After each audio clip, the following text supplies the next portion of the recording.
Y la parte del modelo de negocio, el modelo de negocio durante mucho tiempo, la televisión era un modelo basado en dos cosas fundamentales, pero sobre todo en la televisión abierta era la publicidad. La publicidad era lo número uno y en televisión abierta, en televisión de cable tenías un modelo dual donde tenías si estaba bien tu estructura, 50% publicidad y 50% en la venta de distribución de tu contenido. Como la suscripción del cable. Pero, exactamente, pero eso es para los cableros y eso es lo que le pagaban a los cableros, pero tú como network, el cablero a ti te pagaba dinero por tu distribución, es decir, que te pagaba licencia para poder utilizar tu contenido, ¿no?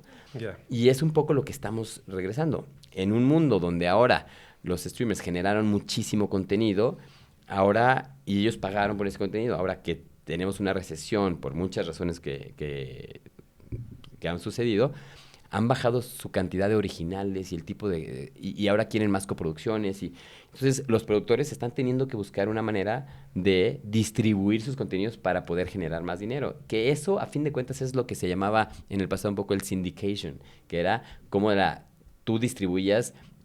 Tú hacías una serie y esa la distribuía primero en el país que la vendías originalmente y luego lo trataba de distribuir en otros países y eso obviamente cada país que venda pues genera más dinero para ti. Entonces, y entonces se paró cuando vieron las suscripciones.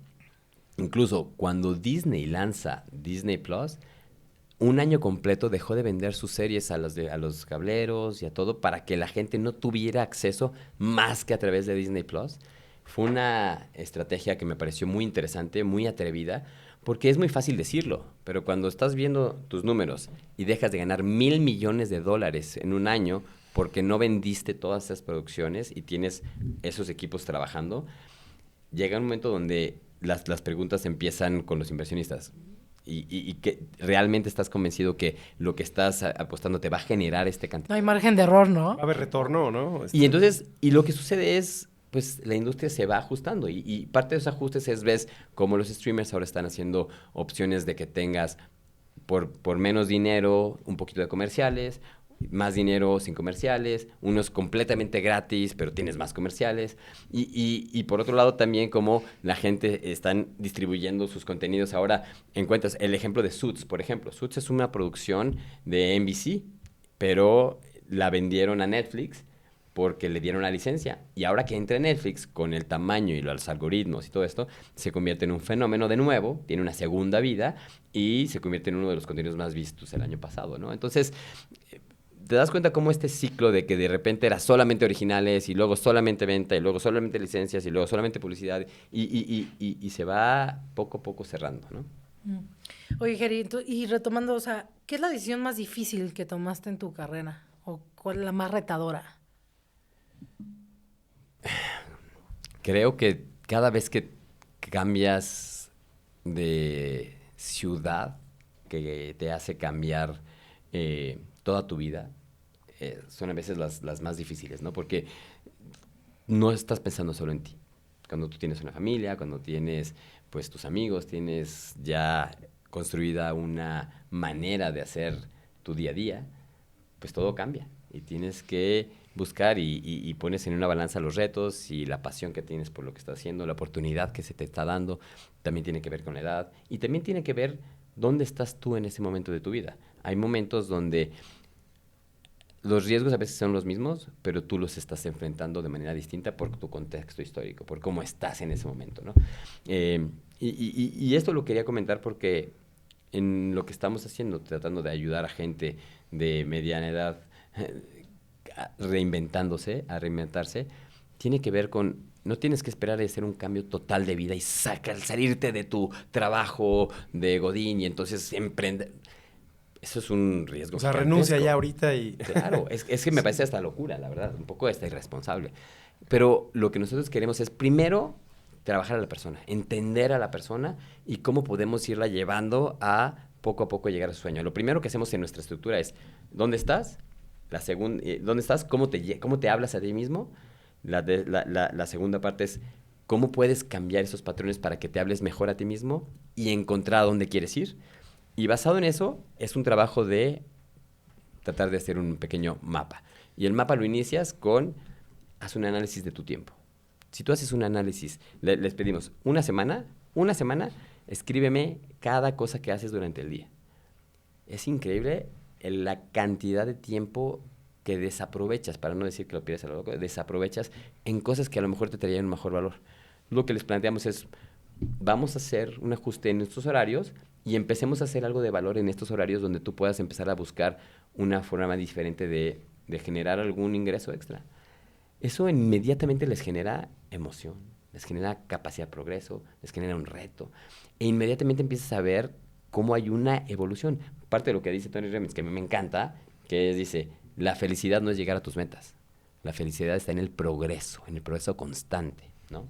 Uh-huh. Sí, y ahorita, o sea, retomando lo que estabas diciendo de los patrones, tuvimos una invitada hace unas semanas que hablaba de que ella tuvo desórdenes alimenticios y que ella, o sea, que fue estuvo metida en terapias, en cualquier tipo de intento de quitarle ese desorden.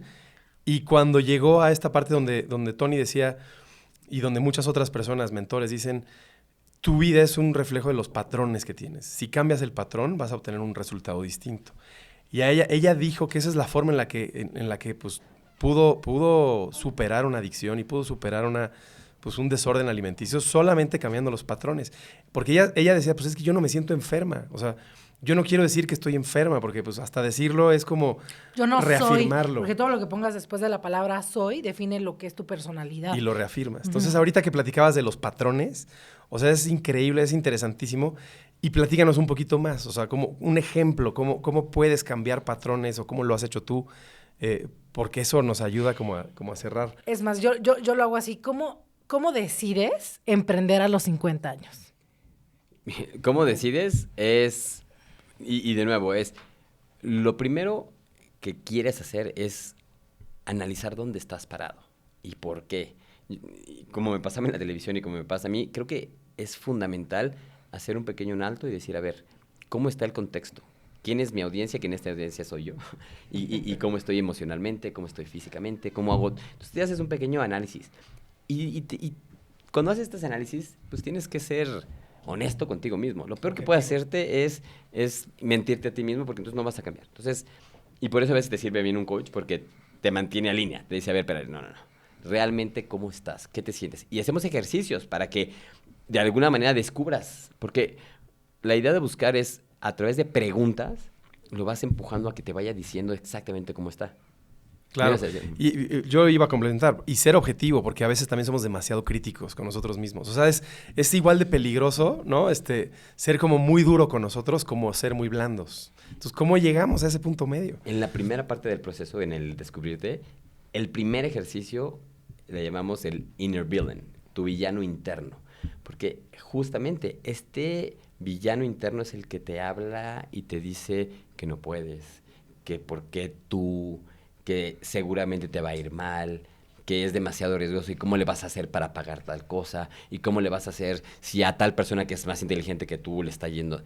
Y entonces tú te estás continuamente saboteando y eso solamente es miedo.